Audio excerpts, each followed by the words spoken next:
माता की सभी का वेलकम है भक्ति की शक्ति चैनल में। आप सब लोग आ जाइए, आप सभी से बात करते हैं। और आप बहुत ब्लॉग प्यारा सा आया है, आप सब लोग देख के जाना।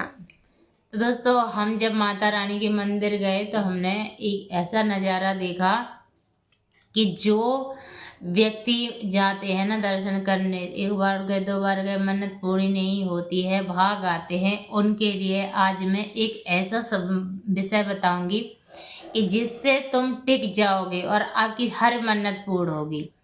क्योंकि वहाँ का ना इतना दिव्य दर्शन है माता रानी के, और इतनी भक्ति है कि अगर आप भक्ति मन से करते हैं ना तो आपकी मनोकामना जरूर पूर्ण होती है। जो भी बात मतलब शक्ति और अशक्ति की नहीं होती है, क्यों इसमें भगवान में कोई में ऐसा कभी नहीं सोचना चाहिए कि भगवान सत्य के हैं।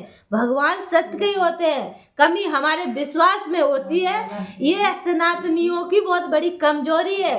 ये देखो, हर धर्म के लोग ऐसे नहीं होते हैं कि हमारे भगवान सत्य के हैं या नहीं सत्य के। भगवान में कहीं ऐसा नहीं सोचना चाहिए, बहुत बड़ा पाप है। अगर हम भक्त देंगे और हमने अगर विश्वास कर लिया तो कोई मंदिर जाने की जरूरत नहीं पड़ेगी। हमारे भगवान हमारी यहीं से सुनने लगेंगे। इस सनातनियों का भाव होना चाहिए, क्यों परमात्मा हमारे हृदय में विराजा है।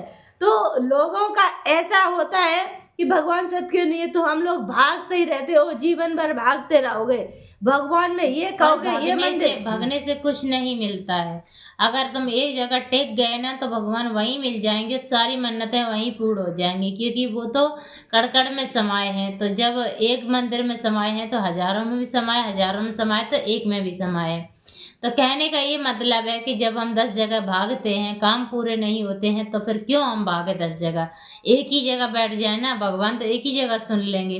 तो दोस्तों, हमने वहाँ का एक ऐसा नज़ारा देखा है कि जो वहाँ के छोटे छोटे कुत्ता पिल्ला, मतलब कि उन्हें हम इतना भगाते हैं, इतना भगाते हैं, लेकिन फिर भी वो नहीं जाते। क्यों नहीं जाते हैं? कि यहाँ पे हमें प्रसादी मिलेगी। एक आस ये उनको रहती है कि यहाँ पे हमें कुछ खाने को मिलेगा। तो भगाने के बाद भी नहीं जाते हैं और फिर बार बार आ जाते हैं। तो इसी तरह हम हैं। अगर हम बार बार भगवान हमारी ना सुनने पर भी हम अगर बार बार वहीं जाएंगे, टिके रहेंगे, तो एक दिन जरूर सुनेंगे। कहते हैं ना कि अगर द्वार पड़े रहे तो उन्हीं के काम पूरे नहीं हो पाते हैं, जो ये भगवान की परीक्षा लेने जाते हैं। कि ये सोचते हैं अगर सत्य के होंगे तो हमारा पूरा काम होगा। ऐसी भावना लेके नहीं जाना चाहिए, विश्वास लेकर जाना चाहिए कि मैया हमारी सुनेगी जरूर।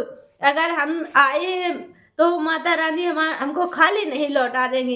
ऐसे भाव लेके जाना माँ के चरणों में। ना मंदिर में होते हैं ना मूर्तियों में होते, भगवान होते हैं हमारे सच्चे विश्वास में।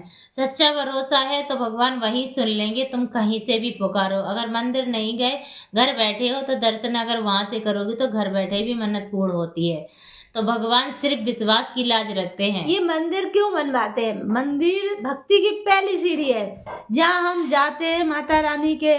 कोई से मंदिर भी जाते हैं, दर्शन करके और हमें मूर्ति देख के भगवान का एहसास होता है। जैसे अपने पिता की फोटो देखते हैं तो हमें याद आ जाती है कि हमारा पिता ऐसा है। और जैसे हम घरे बैठे हैं तो हमें कैसे पता चलेगा कि हमारा भगवान है कैसा, जिसको हम प्यार कर रहे हैं। पे मंदिर पे ये होता है कि एक साथ 50 लोग भजन करते, एक साथ 100 लोग भजन करते, 500 लोग भजन करते हैं।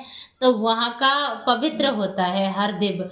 तो इसीलिए वहाँ भक्ति में मन लगता है। तो मंदिर इसलिए जाते हैं कि भगवान की ज्यादा भक्ति कर सकते हैं। जब हमारा भक्ति में मन लगने लगेगा मंदिर जाते जाते, तो भगवान की एक दिन ऐसी कृपा हो जाएगी, भगवान भी आने लगेंगे हमारे घर। हाँ, जरूर आएंगे। ऐसा नहीं है, भगवान जरूर आएंगे। और माता रानी तो जब जमीन से प्रकटी हैं तो इतनी शक्तिशाली हैं, तो